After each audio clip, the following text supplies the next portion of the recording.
오늘 말씀의 제목은 내 친구를 삼가 잘 선택하라. 많이 들어본 내용이죠? 많이 들어본 이 문구죠?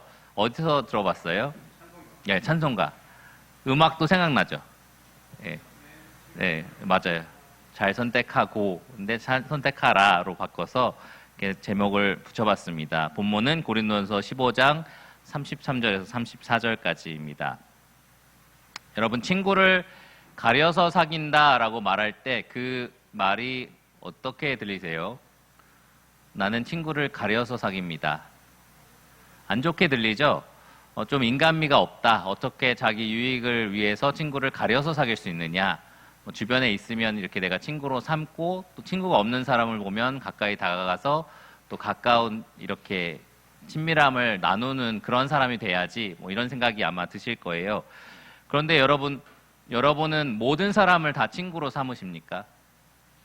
그렇지 않죠? 우리는 사실 모든 사람을 다 친구로 삼지는 않습니다. 그래서 결론적으로 말하면 어떤 면에서 우리 모두가 친구를 선택하면서 사귀고 있다라고 말할 수 있을 거예요. 우리는 다 친구를 선택하고 있습니다. 처음에는 지인으로 만나게 되죠. 모든 사람들이 결국 처음에는 지인처럼 그냥 아는 사람으로서 만나게 되는데 친구가 되는 과정이 굉장히 다양해요. 예를 들어서 저랑 최종혁 형제처럼 어려서부터 쭉 알고 지낸 사람, 쭉 같은 학교에 다니고 같이 자취도 하고 같이 공부도 하고 이러면서 친해지는 거죠. 그래서 이렇게 친구가 되는 사람들이 있을 거예요. 여러분 이 안에서도 아마 그렇게 친구인 사람들이 있을 겁니다. 그리고 특별한 계기, 어떤 활동을 같이 했다든지, 선교지를 같이 갔다든지, 아니면 캠프에서 봉사를 같이 했다든지, 계속해서 동기 MT 때 같이 만난다든지, 이렇게 여러 가지 활동을 같이 하면서 친구가 되는 그러한 사람들도 있을 겁니다. 친구가 되는 데 있어서 나이가 같으면 유리할까요? 불리할까요? 예, 유리하죠. 나이가 같으면 우리 반말할까? 라고 하면서 갑자기 친구가 되고, 이렇게 편하게 사이가 가까워지기도 합니다. 사는 곳이 같거나 출석하는 교회가 같으면 더 가깝게 친구가 될 확률이 높습니다. 기본적으로 친구라고 할 때는 의무감으로 연락하거나 의무감 때문에 만나거나 하지는 않지만 자주 연락하고 자주 만나게 되고요. 또 자주 보고 많은 것을 나누는 사이입니다. 오랜만에 만나도 그렇게 어색하지 않아요. 그런데 그렇다고 해서 항상 오랜만에 만나지는 않고 자주 보려고 하고 또 자주 만나는 사이를 우리가 친구라고 합니다.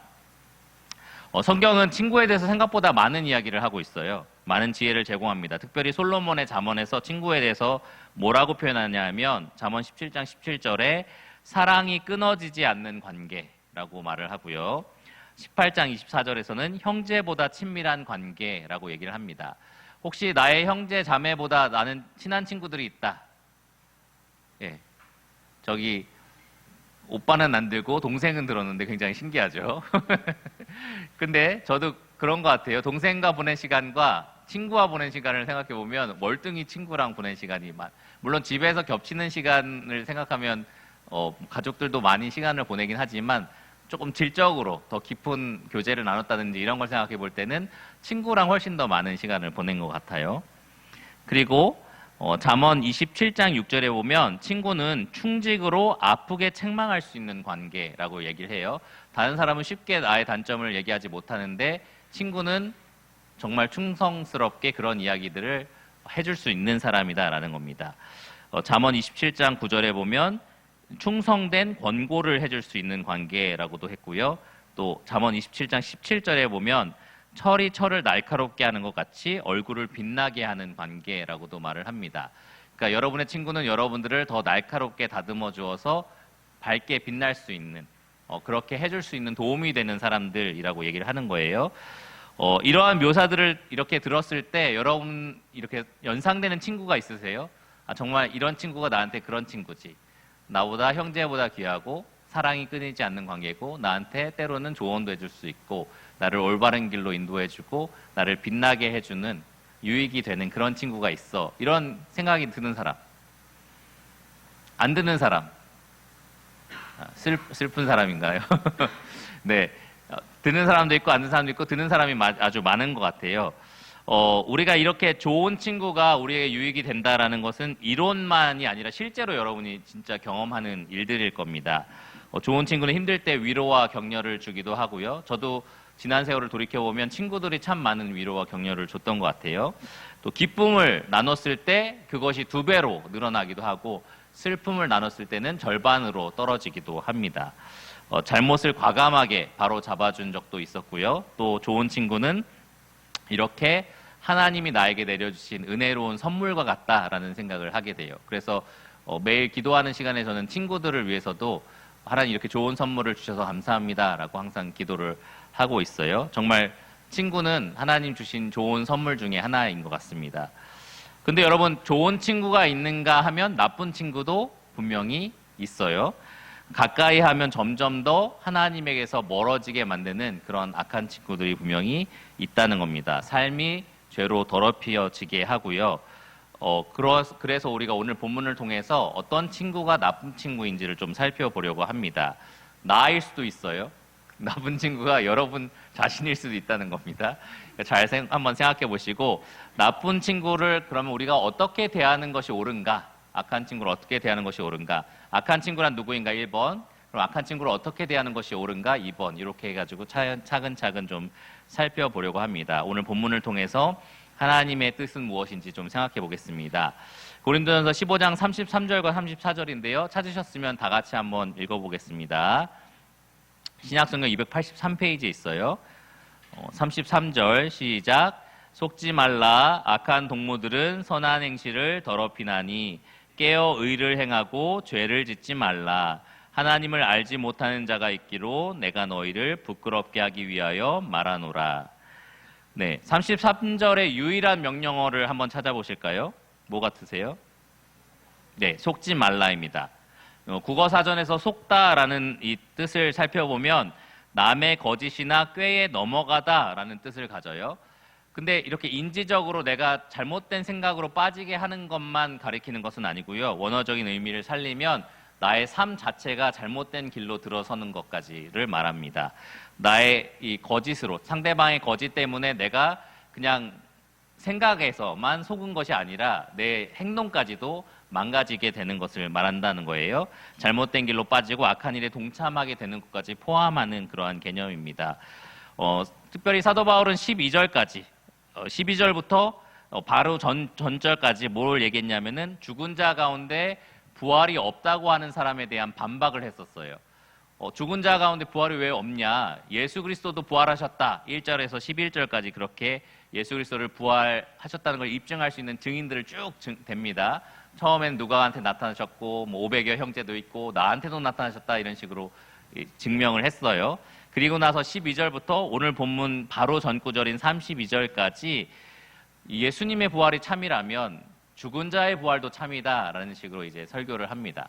어떻게 죽은 자의 부활이 없다고 하는 거짓을 믿을 수 있느냐라고 이제 성도들을 책망을 했던 거예요. 그렇게 거짓말하는 사람들과 가까이 지내지 말라라고 이 편지를 쓴 겁니다. 그래서 여기서 속지 말라라고 한 말은 바로 그러한 참된 진리를 어긋나게 하는, 벗어나게 하는 그러한 거짓말들에 속지 말라라는 말이에요. 그런 거짓 가르침에 고린도 교회 성도들이 넘어가지 않기를 간절히 바랐기 때문에 이렇게 말을 한 겁니다. 그리고 나서 바울은 그들의 그런 선한 행실을 더럽히는 사람들을 가리켜서 악한 동무들이라고 표현을 했습니다. 악한 동무들. 여기서 이 동무라고 이 번역된 단어가 호밀리아라는 헬라어인데요. 이 호밀리아는 원래 말을 뜻해요. 말. 사람이 하는 말. 그리고 사람들이 서로 나누는 대화를 의미하기도 합니다. 그래서 요즘에 호밀레틱이라고 되어 있으면 설교학이라고도 하거든요. 그러니까 설교도 여기에 포함이 될 수 있다는 거예요. 그리고 조금 더 인격적인 관계 안에서 주어지는 것을 보면 사교 혹은 사귐까지도 갈 수 있는 단어입니다. 그러니까 말, 대화, 그리고 설교, 사교, 사귐 여러 가지 의미를 포함할 수 있는 단어라는 거죠. 적어도 하나의 인격체와 또 다른 인격체가 서로 나누는 관계 속에서 일어나는 많은 것들을 여기에 내포한다라고 할 수 있습니다. 그런데 실제로 우리가 친구들을 사귀면 우린 친구들을 통해서 무엇을 듣게 되죠? 그들의 말을 듣게 됩니다. 그렇죠? 그리고 그 말 속에는 분명히 설교는 아니지만 그들의 가치관이 들어있어요. 그들의 가치관이 우리에게 전달이 됩니다. 그리고 계속 그들과 사교를 가지면 가질수록 우리는 그 가치관에 점점 더 노출이 되게 되죠. 그러면서 어느덧 그것이 진리인가? 라는 생각을 하게도 됩니다. 예를 들어서 여러분의 아주 절친, 안 믿는 친구라고 생각을 해보시고 왜 이렇게 너는 결혼을 빨리 하려고 해? 남자는 40살에 하면 되지. 이런 얘기를 계속 듣는 거예요. 그러면 어느 순간 여러분도 정말 그러네. 나는 즐겨야지. 그때까지는 좀 즐겨야지. 이런 생각이 점점 드는 거죠.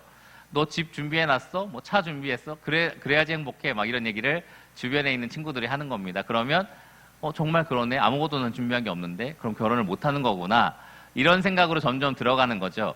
근데 성경적인 사실은 아니잖아요. 그렇죠? 근데 내 주변에 있는 사람들, 특별히 가까이 친교를 누리면서 나한테 계속 그 가치관을 집어넣어주는 사람들 때문에 내가 점점 더 그렇게 영향을 받는다라는 겁니다. 그러한 말들에 우리가 조금 익숙해지기도 하고요. 어떨 때는 그 친구가 하는 말을 내가 따라하면서 잘못된 말을 배우기도 해요. 특별히 집에서만 쭉 길렀던 아이가 어떤 유치원이라든지 어린이집에 가면서 새로운 단어를 배워오기도 하거든요. 어디서 배워오는 걸까요? 친구한테 배워오는 겁니다. 예전에 제 여동생이 중학교 때였나요? 여기서 말해도 되는지 모르겠지만 녹화가 되고 있어서 뭐라고 해야 되죠? 부사인데 굉장히 빠르다라는 것을 굉장히를 두 글자로 줄여서 하는 게 있어요. 지읒과 니은으로 시작되는 말이 있습니다. 어느 날부터 그걸 쓰더라고요. 그래서 제가 너 그거 무슨 의미인지 알고 쓰는 거야? 라고 하면서 의미를 설명해 줬어요. 그러면서 그건 쓰면 안 된다라고 하니까 이제 안 쓰더라고요. 그래서 굉장히 놀란 적이 있었는데 어디서 배웠을까? 도대체 내 동생이 별로 친교를 안 누리는 애인데 했는데 친구들한테 주워 들은 거죠. 그러니까 그만큼 우리는 친구들이 하는 말에도 익숙해지고 내가 그 말을 흉내내기도 합니다. 또 중요한 선택이나 진로의 결정에 있어서 친구들의 한마디가 굉장히 큰 영향을 끼치기도 해요. 사실은 많은 경험이 있는 분, 많은 지혜가 있는 분이 조언해줘야 되는 건데 우리가 어리석게도 또 이 같은 동년배끼리끼리 조언을 해주면서 그런 어떤 이야기들에 많이 영향을 받기도 합니다. 그런데 여러분, 그러한 친구들이 만약에 악하다라고 한번 생각해 보세요. 선한 친구라면 선한 영향을 받겠지만 그 친구가 만약에 악하다라고 한다면 우리는 그 악한 영향을 고스란히 받게 될 겁니다. 만약에 여러분이 악한 설교를 매주 들어야 된다고 한번 생각해 보세요. 설교를 들을 때마다 항상 괴롭고 고통스럽고 말도 안 되는 걸 여러분에게 요구하고 그런다고 한번 생각해 보세요. 그 설교를 듣는 게 유익할까요? 안 듣는 게 유익할까요? 안 듣는 게 유익하겠죠. 마찬가지로 여러분들이 악한 친구와 가까이 사귀는 것은 계속해서 그 악한 영향력에 노출되는 거기 때문에 가까이 하지 않는 것이 오히려 유익할 수 있다라는 겁니다. 악한 친구가 하는 말은 해롭다는 거죠. 단순히 우리가 추구하는 성경적인 가치관을 무너뜨리는 것뿐만 아니라 우리의 삶 전체를 더럽힐 수 있다. 여기 본문에 나와 있는 것처럼 악한 동무들은 선한 행실을 더럽힌다라는 겁니다. 여기 악한 동무들은 선한 행실을 더럽힌다라는 이 표현이 바울이 창조해낸 표현이 아니고요. 고대 그리스 시인인 메난드로스라는 사람이 희극을 썼는데 타이스라는 희극을 썼대요. 근데 그 희극에 나오는 아주 유명한 문구라고 합니다. 그것을 그 시대 사람들이 이제 썼던 거죠. 아주 통용해서 쓰니까 바울이 이것을 차용해서 여기에서 사용을 한 겁니다. 고린도 교회 성도들에게도 충분히 알려질 만큼 유명한 말이었어요. 그러니까 이것을 통해서 이것이 진짜로 사실이다라고 지금 바울이 이야기를 하는 겁니다. 악한 동무들은 선한 행실을 더럽힌다. 안 믿는 사람들도 이렇게 표현을 하는 거고요. 이게 영적인 진리이기도 하다라고 이야기를 하는 겁니다. 여기 선한 행실에서 행실로 번역된 단어는 원래 습관을 가리켜요. 습관. 그리스도인의 선한 삶의 습관은 무엇일까요? 어떻게 사는 것이 그리스도인의 삶의 패턴인 것 같으세요? 이렇게 생각하면 좀 약간 막연하죠? 근데 다음 구절을 보면 우리가 좀 힌트를 찾을 수 있습니다. 34절에 보시면 깨어 의를 행하고 죄를 짓지 말라라고 명령이 되어 있는데 바로 이게 그리스도인의 삶이라고 저는 생각을 합니다. 깨어서 항상 의를 행하기 위해서 노력하고 죄를 짓지 않기 위해서 죄를 멀리하는 삶, 그것이 그리스도인들이 날마다 습관적으로 해야 되는 삶인 거예요. 항상 깨려고 노력해야 되는 거고 항상 하나님 기뻐하시는 선을 행하려고 노력해야 되는 거고 하나님 미워하시는 죄를 어떻게든 내 삶에서 제거하기 위해서 애쓰는 삶, 이것을 계속해서 반복적으로 하는 삶이 그리스도인의 삶입니다. 제가 그것을 계시록 설교할 때는 이기는 자의 삶이라고 말을 했어요. 계속 싸워서 이겨나가는 삶. 질 때도 있지만 다시 일어나서 또 싸우고 또 싸우고 또 싸워서 하나님이 약속하신 최후 승리를 결국 얻어내는 삶이라고 제가 말씀을 드렸었습니다. 여기 의를 행하다와 죄를 짓지 않는 것, 이 두 가지 동사 다 현재형으로 되어 있어요. 그러니까 항상 반복해서 지속적으로 행해야 되는 그러한 행동을 가리킨다고 말할 수 있습니다. 습관적으로 그리스도인들은 이런 삶을 추구해야 되는 거죠. 그런데 악한 동무는 이러한 그리스도인들의 선한 습관을 망가뜨린다는 거예요.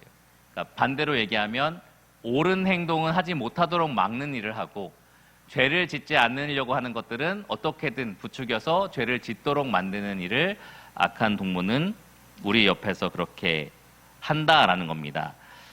그들이 악의를 가지고 친구를 망치기 위해서 그런 건 아니에요. 내가 상원이를 망쳐야겠어. 나는 서찬양을 부패시키겠어. 이러면서 친구들이 일부러 그렇게 인생을 망쳐놓으려고 그렇게 하지 않거든요. 그러니까 안 믿는 사람이라고 해서 우정이라는 게 없고 그런 게 아니잖아요. 그렇죠? 나를 사랑하는 마음이 없는 게 아니에요. 그렇죠? 인간적으로 나를 사랑하고 좋아하기 때문에 가까이 두고 사귐을 갖는 겁니다. 제 친한 친구도 아주 친한 건 아니지만 회사 동료고 입사 동기고 지금까지 계속 연락을 주고 받는 사이고 제가 이제 기도 제목에 전도 대상으로 쓴 사람 중에 한 사람이에요. 그런데 전화하면 항상 조 목사님 안녕하셨습니까? 이렇게 전화를 받고 그리고 우리 술 한번 하셔야죠. 맨날 이래요. 그래서 너는 언제까지 술 먹자고 나한테 그럴 거냐고 제가 막 이렇게 하는데 이제 그게 우리들끼리의 어떻게든 농담이라고 생각하는 것 같아요. 제가 맨날 뭐라 하는데도 맨날 그렇게 얘기를 해요. 그래도 명절 때 이럴 때 막 선물 보내기도 하고 제가 복음을 한번 전한 적이 과거에 있었거든요. 그래서 영향을 하여튼 주고받고 있는데 어쨌든 그 친구를 제가 만나서 매일 술자리를 같이 한다 그러면 사실 영향을 받겠죠, 저도. 그래서 그런 영향력, 그 친구는 저를 좋아하고 가까이 지내기를 원하고 또 우정을 나누기를 원하지만 그 친구의 방식대로 하기는 좀 어렵다라는 거죠. 그러한 면에서 어려움을 주는 거지 악의를 가지고 저를 어떻게 망쳐보려고 하는 그런 친구는 아니다는 거예요. 다만 그들이 우리와 다른 삶의 습관을 가지고 있다는 게 문제입니다.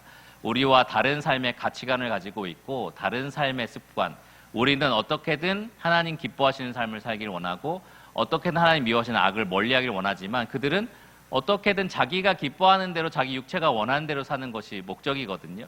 근데 그것은 하나님 보시기엔 또 하나님에게서 점점 멀어지는 죄입니다. 그러니까 이 가치관의 충돌이 일어나는 거예요. 삶의 습관 간의 이 충돌이 일어나는 거고 거기에서 내가 맞서 싸워서 이기지 않는다면 사실 영향을 받을 수밖에 없고 그래서 사실 나의 선한 삶의 습관들이 망가지게 되는 겁니다. 정신 차리지 않으면 우리가 넘어가서 변하게 된다는 거죠.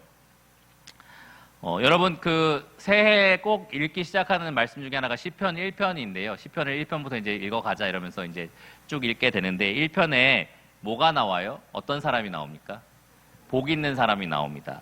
근데 1편에서 복 있는 사람에 대해서 뭐라고 얘기하냐면 악인들의 꾀를 따르지 아니하며 죄인들의 길에 서지 아니하며 오만한 자들의 자리에 앉지 아니하고 라고 말을 했어요.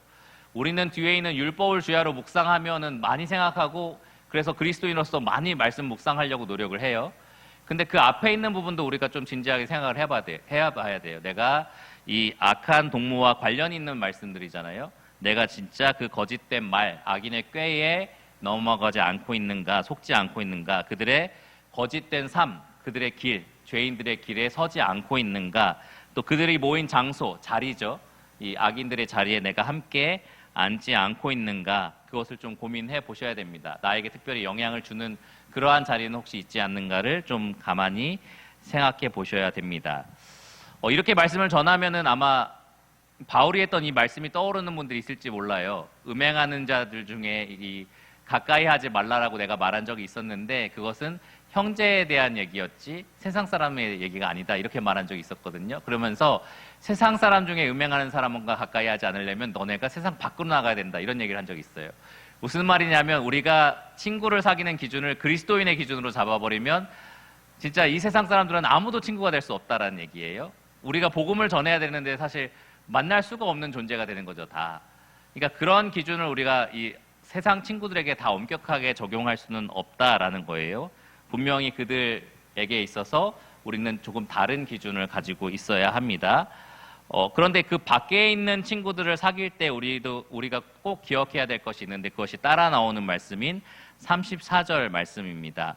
우리가 주님의 친구로서 선한 습관을 따라 살면서 그들에게 선한 영향력을 끼치는 그러한 모습으로 관계를 맺어야 한다라는 거예요. 주님은 우리를 뭐라고 부르셨죠? 친구라고 부르셨습니다. 그렇죠? 여기 요한복음 15장 14절에 보면 너희는 내가 명하는 대로 행하면 곧 나의 친구라 라고 말씀을 하셨고요. 주님은 아버지께 들은 것을 다 제자들에게 알게 하셨고 우리는 그 제자들이 쓴 성경을 통해서 주님이 알려주신 것을 우리도 다 알게 되었습니다. 그러면서 내가 그것을 다 알려주었으니까 이제부터 너희를 친구라 부르겠다라고 말씀을 하셨습니다. 우리는 주님이 알려주신 이 아버지의 선하시고 온전하시고 기뻐하시는 뜻인 성경을 가지고 있어요. 그래서 어떻게 사는 것이 하나님 기쁘시게 하는 삶인지를 다 아는 사람들이 됐습니다. 이 말씀만 있으면 우리는 선한 습관을 가진 삶을 살 수가 있는 겁니다. 게다가 예수님은 우리를 위해서 목숨을 버리신 가장 큰 사랑, 친구를 위하여 자기 목숨을 버리는 사랑보다 큰 사랑이 없다고 하셨잖아요. 근데 그 큰 사랑을 예수님은 우리에게 보여주셨습니다. 우리의 베스트 프렌드가 그러니까 예수님이라는 말씀이죠. 그러니까 그러한 친구와 우리가 항상 동행하면서 산다는 것을 기억하면서 세상 친구를 만나야 된다는 거예요. 세상 친구를 만나서 그 주님과의 우정을 우리가 그들에게 영향을 끼칠 수 있는 그러한 모습으로 살아가야 한다라는 겁니다. 우리가 주님과 더욱 친밀한 사귐을 누리면 누릴수록 우리는 이 34절에 기록된 삶을 살게 될 겁니다. 아까 말씀드린 것처럼 깨어서 의를 행하고 죄를 짓지 않는 삶을 살게 될 거다라는 거예요. 여기 보시면 명령어가 꼭 세 개처럼 보이죠. 깨어라 하고 의를 행하라, 죄를 짓지 말라. 그런데 정확하게 말씀을 드리면 두 개입니다. 깨어 의를 행하라가 첫 번째 명령어고요. 두 번째는 죄를 짓지 말라입니다. 먼저 이 깨다라는 것은 문자적으로 굉장히 독특한 단어가 여기 사용되었는데 술에 취한 혼미한 상태에서 정신을 차리는 것을 가리킬 때 이 단어가 보통 사용이 됩니다. 그러니까 악한 동무에게 속아서 삶이 망쳐진 그리스도인들의 모습이 마치 술 취한 사람 모습과 같다라는 얘기예요. 술에 잠겨서 정신을 못 차리고 비틀거리면서 살아가는 사람처럼 이 악한 동무에게 영향을 받아서 세속적인 삶을 사는 그리스도인의 모습이 마치 그와 같다라는 겁니다. 그런 상태에서 깨어나라는 거예요. 정신을 차리라는 겁니다. 제정신을 가지고 살아가야 된다라는 겁니다. 의를 행하라라는 말이 붙었는데요. 이것은 독단적인 명령어가 아니라 깨어서 의롭게 되어라라는 말을 의미합니다. 그러니까 깨어서 속히 돌아와서 되찾아야 될 의로운 삶이 있다라는 거죠. 그러니까 여러분 그리스도인으로서 지금 세속적인 삶을 살고 계시다면 세속적인 친구들에게 영향을 받고 계시다면 여러분 가장 먼저 깨어나셔야 되는 거예요. 이런 삶은 옳지 않구나. 올바르게 돌아가야 될 참된 삶이 있구나라는 것을 먼저 기억하셔야 합니다. 참된 친구이신 주님께서 여러분을 부르신 삶은 선한 일을 열심히 하는 자기 백성이 되게 하는 거잖아요. 그러니까 그러한 삶으로 다시 복귀하셔야 한다라는 겁니다. 의로운 삶으로 돌아오셔야 됩니다. 그리고 나서 죄를 짓지 말라라는 현재형 명령어를 사용했어요. 먼저 제가 까먹고 말씀 안 드린 게 있는데 앞에 있는 깨어 의를 행하다라는 단어의 시제는 이 부정과거형으로 즉각적인 행동을 요구하는 명령어고요. 그리고 뒤에 있는 죄를 짓지 말라는 현재형으로 계속해서 그렇게 노력하라라는 것을 가리키는 명령어입니다. 그러니까 여러분 깨어나야 되는 것은 몰라 지금 계속 이렇게 누리다가 언젠가 난 깨겠지 이렇게 하면 안 된다는 거예요. 즉각 다시 돌아와서 올바른 삶을 되찾아야 된다는 거고요. 죄를 짓지 않는 삶은 계속해서 여러분이 수고하고 노력해서 애써야 될 부분이다라는 겁니다. 반복적으로 의지적으로 노력해서 죄를 짓지 않기 위해서 여러분 수고하셔야 됩니다. 죄를 짓지 않아야 천국 가나요? 그런 건 아니죠. 그러면 천국 가는 사람은 죄를 짓지 않기 위해서 애쓰는 사람인가요? 그건 맞습니다. 그렇죠? 무슨 차이인지 아시겠죠? 참된 믿음이 있는 사람은 죄를 미워하고요. 그래서 죄와 싸우는 사람입니다. 열매가 그렇게 나타난다는 거죠. 그 행위 때문에 구원받는다는 말이 아니라 믿음으로 구원을 받지만 참된 믿음은 행위를 열매로 자연스럽게 낸다라는 것을 의미하는 겁니다. 이것을 여러 번 말씀을 제가 강단에서 드리는데 굉장히 자연스럽거든요. 내가 누군가를 사랑한다면 그 사랑하는 사람이 원하는 걸 하게 돼 있잖아요. 마찬가지로 내가 주님을 사랑하게 된 거예요. 믿음으로. 그렇다면 그분이 사랑하시는, 기뻐하시는 일을 나도 하고 싶어지게 되는 게 맞습니다. 많은 사람이 자기 자신을 의로운 사람으로 생각을 하는데요. 왜냐하면 죄가 없어서가 아니라 의로운 일을 나름 했다라고 생각하기 때문에 그렇습니다. 그런데 모든 사람의 삶은 죄를 짓는 삶과 죄를 짓지 않는 삶으로 나눌 수가 있어요. 더 정확하게 표현하면 즐기면서 죄를 편하게 저지르는 사람과 어떻게든 죄를 억제하면서 죄와 싸워서 이기려는 사람, 이렇게 둘로 나눌 수 있다는 거예요. 여러분, 이 둘 중에 어디에 속한다고 생각하십니까? 즐기고 있다. 아니면 싸우고 있다. 좋습니다. 즐기고 있다는 아무도 손을 못 들겠죠. 그러면 벌써 딱 주목하고 그러니까. 근데 여러분 속으로도 한번 깊이 생각해 보셔야 돼요. 내가 즐기고 있는 죄가 있다라고 한다면 이 죄를 어떻게든 싸워서 이겨야겠다라고 다짐을 하셔야 되는 거예요. 계속 즐길 수 없습니다. 계속해서 즐기고 계속 즐기고 있다 보면 내 영적 상태가 이거였다라는 것이 드러나게 될 거예요. 그러니까 어떻게든 싸우기 위해서 애써야 합니다. 내 힘으로 안 된다면 도움을 요청해야 되는 거고 또 하나님께 항상 구하면서 이 죄와 싸우겠다라고 결단을 하셔야 하는 겁니다. 여기 그리스도인의 삶에 대해서 그렇게 표현하고 있는 거예요. 깨어서 의를 행하고 죄를 짓지 않는 삶이 바로 그리스도인의 삶입니다. 오직 죄를 싸우기 위해서 애쓰는 삶만이 이 주님의 친구가 되는 삶이다라고 말할 수 있어요. 사도 요한은 그래서 이렇게 말을 했습니다. 요한일서 3장 5절에서 6절인데요. 그가 우리 죄를 없애려고 나타나신 것을 너희가 아나니 그에게는 죄가 없느니라. 그 안에 거하는 자마다 범죄하지 아니하나니 범죄하는 자마다 그를 보지도 못하였고 그를 알지도 못하였느니라. 지금 우리가 친구와 관련돼서 얘기하고 있으니까 보지도 못하였고 알지도 못한다는 것은 친구라는 거예요? 친구가 아니라는 거예요? 친구가 아니라는 거죠. 우리가 범죄하는 자라면 예수님의 친구가 아니다라고 지금 요한이 말을 하는 겁니다. 더 제가 이렇게 정리해서 좀 말씀을 드릴게요. 주님과 친구인 사람은 죄와 친구가 될 수가 없고 죄와 친구인 사람은 주님과 친구가 될 수 없다. 이게 이제 성경이 말하는 내용입니다. 여기에 동의를 하시나요? 완벽함을 이야기하면은 좀 약간 텐션이 올라올 거예요. 약간 긴장감. 내 안에는, 내 삶에는 여전히 죄가 있는데요. 있을 수 있어요. 그런데 내가 그것과 싸우고 있느냐의 문제입니다. 그것을 즐기고 있느냐, 싸우고 있느냐, 친구이냐, 원수이냐, 그거의 문제다라는 말이에요.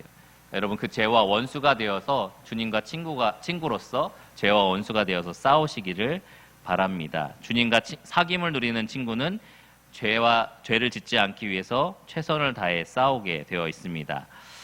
그 본문 34절 후반절이 요한이 했던 말과 동일한 말씀을 우리에게 줍니다. 하나님을 알지 못하는 자가 있기로 내가 너희를 부끄럽게 하기 위하여 말하노라. 지금 편지를 받는 성도들 중에는 하나님을 몰라서 이런 거짓에 속고 정욕대로 사는 사람들이 있었다는 거죠. 그러니까 너희는 하나님을 모르는 사람처럼 살고 있어. 너희는 부끄러워야 돼. 이런 식으로 바울이 책망을 하는 겁니다. 여러분, 잘못된 행실은 항상 잘못된 교리에서 옵니다. 성도가 잘못된 교리에 빠져서 오랫동안 악한 일을 행할 때 그거는 결국 그 사람은 하나님을 모르는 사람이다라는 결론으로 가게 되어 있어요. 그러니까 죄를 너무 오랫동안 즐기면 그것은 여러분이 하나님과 관계가 없다라는 것을 보여줄 수도 있다라는 겁니다. 악한 농무와 오랫동안 어울린다라는 것도 한번 생각해 보세요. 그것이 내가 복음 전하기 위해서 이 사람과 만나고 있고 선한 영향을 끼치기 위해서 이렇게 하고 있다라고 말할 수도 있지만 때로는 내가 영향을 받고 있는 경우도 있거든요.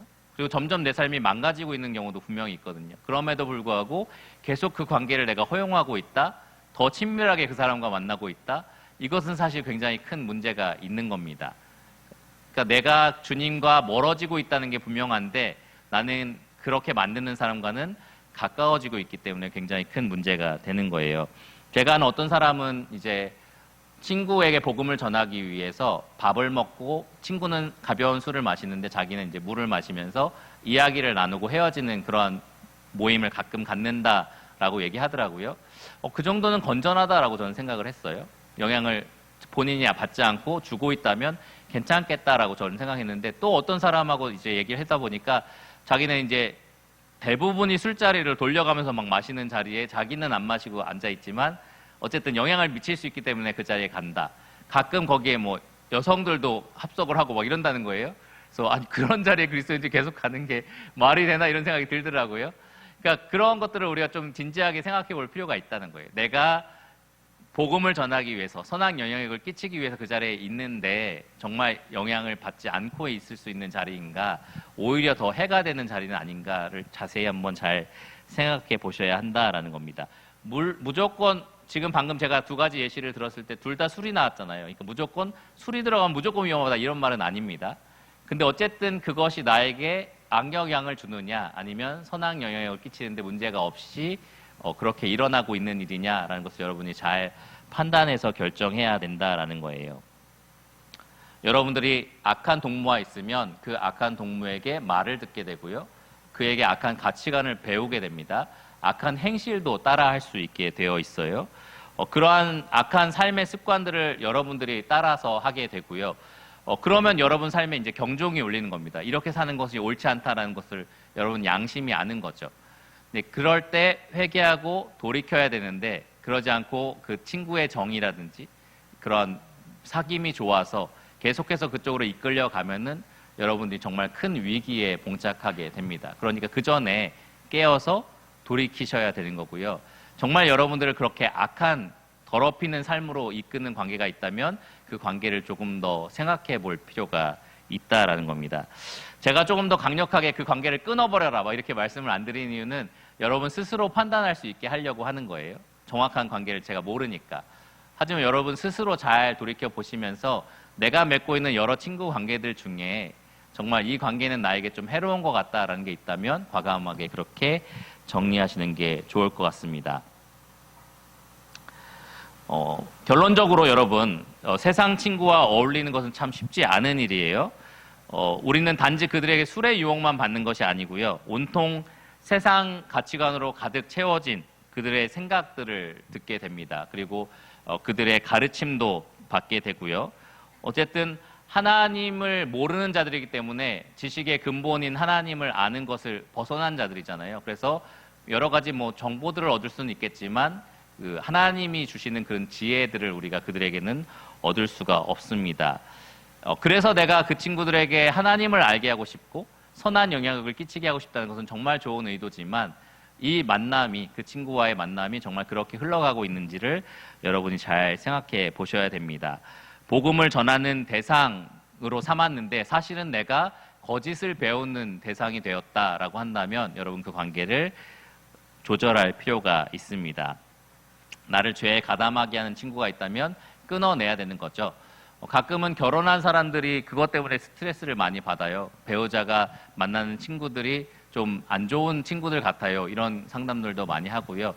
그러면 그 관계를 내 친구인데 함부로 막 이렇게 얘기하니까 함부로 말을 못하고 그러는데 사실 저는 그렇게 조언을 해요. 그런 친구들은 정리를 해라. 이런 식으로 얘기를 하고요. 이제 결혼하면 부부가 함께 만날 수 있는 친구들을 새롭게 또 사귀라고 이렇게 조언을 하는데요. 어쨌든 그렇게 여러분들 친구 관계를 이 청년일 때부터 그렇게 잘 유지하시고 또 관리하시기를 바랍니다. 여러분이 친구를 만나는 자리에 예수님, 여러분의 절친인 예수님이 함께 가고 있다라고 한번 생각을 해보세요. 그분이 함께 가셔도 어울릴 수 있는 자리인가? 그분이 함께 가셔도 나와 함께 그렇게 선한 영향력을 같이 미칠 수 있는 자리인가? 예수님은 죄인의 친구라고 분명히 불리셨지만 그렇게 사람들에게 손가락질 받을 만한 자리에 계시지는 않았어요. 이 죄인들을 초대해서 함께 식사하는 자리에서 그들에게 선한 영향력을 끼치신 건 맞아요. 말씀도 전하셨고 복음도 증거하시고 그들의 아픈 것도 고쳐주셨고 하지만 그들이 이 난잡하게 그리고 뭐 이렇게 더럽게 어울리고 노는 그러한 장소에 예수님 함께 어울리셨던 것은 아니다라는 거죠. 그러니까 여러분들이 여러분의 절친 주님과 함께 친구들을 만난다라는 생각을 항상 하시기를 바랍니다. 그렇게 함께 만날 수 있는 친구라면 가셔서 만나셔도 좋고요. 주님과 함께 만날 수 있는 친구가 아니다라고 한다면 그 관계를 좀 정리하시면 좋을 것 같습니다.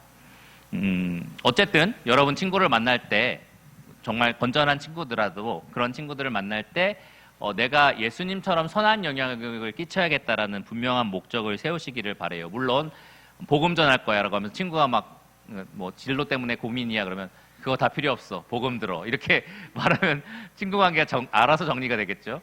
근데 그렇게 무조건 복음 전하는 게 아니고요. 뭐 그들 입장에서 얘기를 들어보기도 하고 그러다 보면 기회가 오더라고요. 저도 친구 관계를 맺다 보면 그 입장에서 들어보고 그들에게 그런 위로와 격려를 그냥 일반 친구들끼리 하는 것처럼 전달하고 밥도 사주고 얘기도 하다가 그들이 정말 너는 어떻게 나랑 비슷한 상황에서 이렇게 할 수 있니? 이런 기회들이 오더라고요. 꼭. 그럴 때 이제 예수님에 대해서 얘기할 수 있는 거예요. 내가 믿는 예수님 때문에 내가 그럴 수 있어. 나도 너보다 훨씬 더 힘들어 했는데 사실 내가 믿는 예수님 때문에 내가 그런 어려움을 이겨낼 수 있었어. 이렇게 얘기할 수 있는 기회가 반드시 오더라고요. 그러니까 그러한 기회가 있을 때까지는 좋은 우정들을 잘 간직하고 친구 관계를 잘 맺으시면 좋습니다. 항상 룰은 하나 있어요. 내가 이 사람으로 인해서 의를 행하는 일을 못하게 되는 것, 그리고 이 친구를 때문에 죄를 짓게 되는 것, 그런 선은 넘어가지 않는 그러한 우정을 유지하시기를 바랍니다. 어쨌든 여러분의 가장 가까운 절친은, 베스트 프렌드는 예수님이시니까 여러분을 가장 많이 사랑하신 분도 예수님이시고 가장 가까운 친구도 예수님이시니까 여러분 예수님과 동행하면서 사시기를 바랍니다. 아까 시편 1편을 말씀을 드렸는데 이 시편 1편에 굉장히 흥미로운 단어가 하나 나옵니다. 뭐냐면 악인들은 의인들의 모임에 들지 못하리라라는 말씀이 시편 1편 5절에 나오거든요. 여러분들은 의인들의 모임에 들어온 사람들입니다. 그러니까 악인들이 있는 곳에 가지 않을 뿐만 아니라 의인들이 모인 곳에 함께 하는 것도 굉장히 중요해요. 그러니까 여러분이 이 믿는 사람들과 함께 어울리는 것을 기뻐하고요. 그들에게서 선한 영향력을 받으시고 그 힘으로 여러분의 믿지 않는 친구들에게 복음을 전하고 또 선한 영향력을 끼칠 수 있는 그러한 자들이 되기를 간절히 바랍니다. 특별히 여러분 가까이에 의인들의 친구들을 많이 두는 것은 굉장히 유익해요. 저도 유평교에서 사역을 하면서 굉장히 유익한 것 중에 하나가 함께 일하는 친구가 제 친구라는 사실이 너무 좋습니다. 서로 편하게 이야기할 수 있다라는 거, 서로 생각들을 더 충분히 알 수 있다라는 게 너무 좋고 어렸을 때부터 자라왔던 역사들도 알고 서로의 비밀도 그래서 함구하고 어쨌든 그런 거 별거 없는데 그래도 어쨌든 그런 게 굉장히 좋더라고요. 또 같이 자란 형 누나들도 같이 있어서 너무 좋고 그러니까 여러분들도 그러한 우정들을 이 교회 안에서 많이 가졌으면 좋겠어요. 요즘엔 특별히 교회 친구 따로 있고 세상 친구 따로 있고 이런 애들이 굉장히 많더라고요. 그래서 떡볶이가 왔습니다, 여러분. 이 교회 안에서 친밀한 우정을 깊이 나눴으면 정말 좋겠습니다. 그런 사람들이 천국까지 이르는데 여러분의 진짜 가까운 친구가 되어줄 거예요. 정말 큰 동역자가 되어줄 겁니다. 그런 친구들을 많이 사귀시기를 바랍니다. 마지막으로 우리가 믿지 않는 친구와 어울리는 것들에 대해서 얘기하는데 이제 결혼에 대해서도 한마디 덧붙이면 이제 믿지 않는 자와 멍에를 함께하지 말라는 얘기 우리가 많이 하잖아요.